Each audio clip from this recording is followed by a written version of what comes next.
Halo Sobat Keltik, pada kesempatan kali ini kita akan nge-review salah satu smartphone yang lumayan unik, yaitu LG V30 Plus. Gimana sih LG V30 Plus ini? Let's check it out.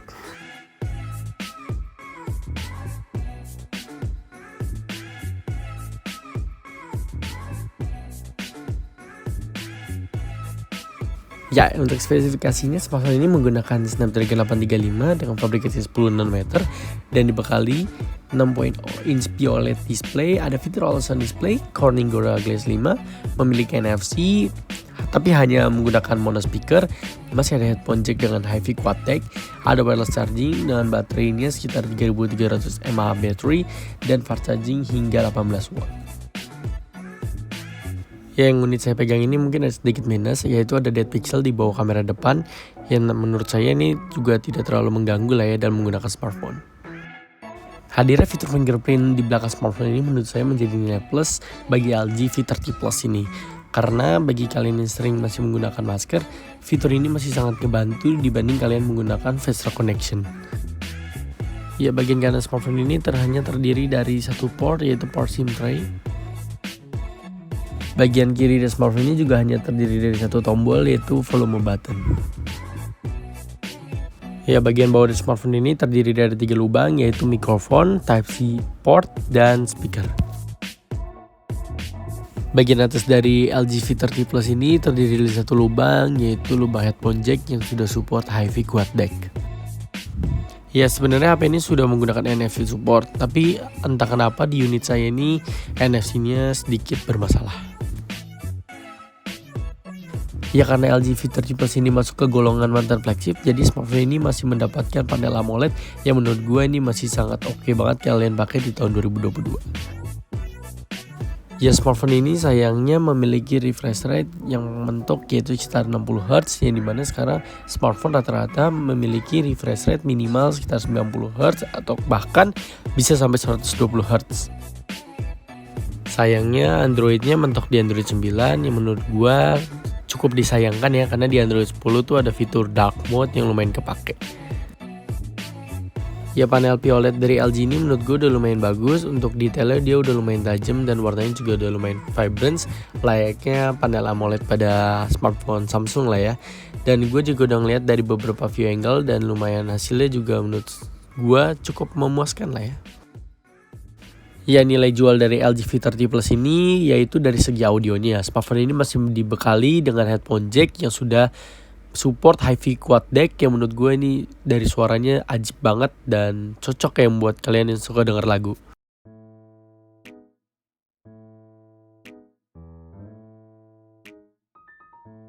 Menurut saya Snapdragon 835 ini masih cukup bisa menghandle game seperti Mobile Legends karena tidak ada frame drop yang lumayan parah maupun suhu yang naik secara drastis.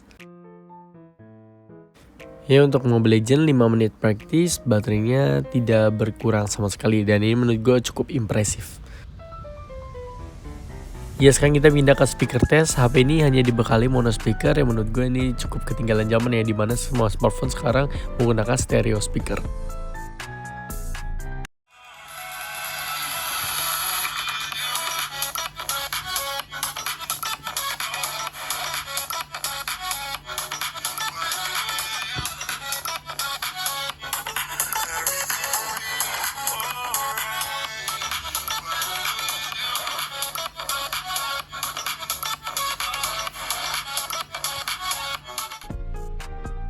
Ya, kamera belakangan terdiri dari dua setup, yaitu kamera utamanya beresolusi 16 megapiksel f1.6 dengan focal length 30 mm dan sudah ada OIS, dan kamera ultrawide 13 megapiksel f1.9 dengan focal length 12 mm.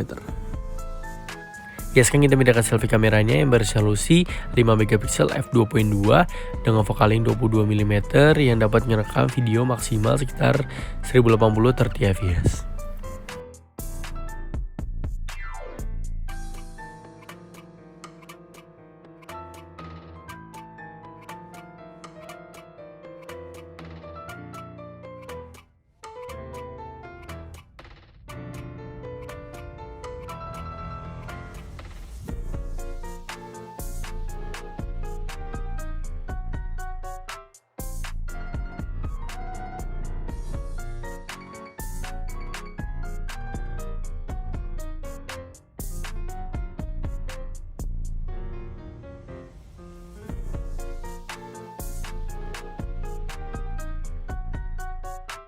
Ya, ini adalah perekaman dari LG V30 Plus di resolusi paling maksimal, yaitu di 4K 30 fps, dan begini hasilnya.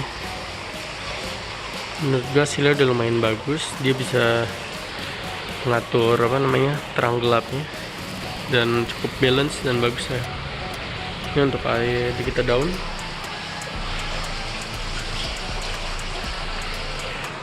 Kalau untuk ke daun, gue ngerasa dia warnanya emang rada saturate, langit juga rada saturate dikit, jadi warnanya dia lebih dapet lah. Ya, ini sekarang kita turunin di resolusi 1080p 60 fps, dan seperti ini hasilnya. Dia lebih smooth karena 60 fps ya pasti, tapi resolusinya jadi Full HD aja. Kemudian kita coba lihat ke daun. Ya, dia kalau lawan backlight gini kayak dia masih belum bisa. Kita lihat daun yang lebih enggak baik.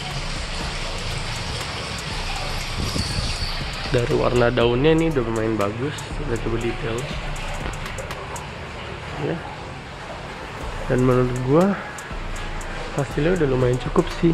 Jika coba kalian nilai mic-nya gimana, menurut gua sih kayaknya oke sih. Ya, ini adalah hasil kamera depannya, video terutama di resolusi paling maksimal, yaitu 1000 Full HD 30 fps. Dan gue lihat tadi ada lagu stabilisasi, berarti di kamera depannya ini sudah terdapat OIS atau enggak IIS. Dan menurut gue hasilnya lumayan stabil nih. Kalau gue miring, stabilisasinya lumayan bekerja, dan kalian bisa nilai mic-nya seperti apa. Dan ya, ini merupakan adalah beberapa impressive feature yang terdapat di LG V30 Plus ini.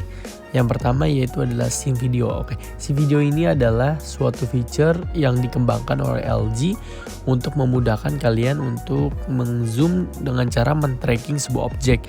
Dan menurut gue ini sangatlah kepake jika kalian ingin membuat video cinematic atau beberapa video yang membutuhkan scene video ini. Dan ini menurut gue lumayan keren sih.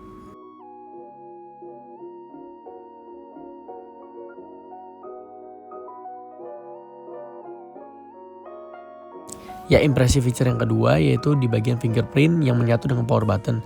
Ini menurut gue inovasi yang lumayan keren dari seorang LG, karena ini lumayan memudahkan saya untuk mengakses sebuah smartphone.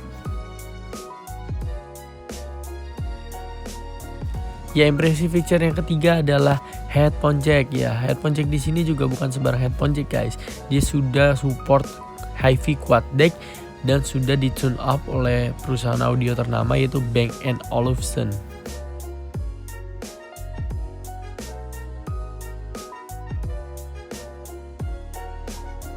Ya, kesimpulan saya dari LG V30 Plus ini, smartphone ini dapat mencangkup banyak kebutuhan orang, dan menurut gue smartphone ini juga jadi smartphone terbaik lah ya untuk kalian dapatkan di tahun 2022 ini. Dan sekian, terima kasih.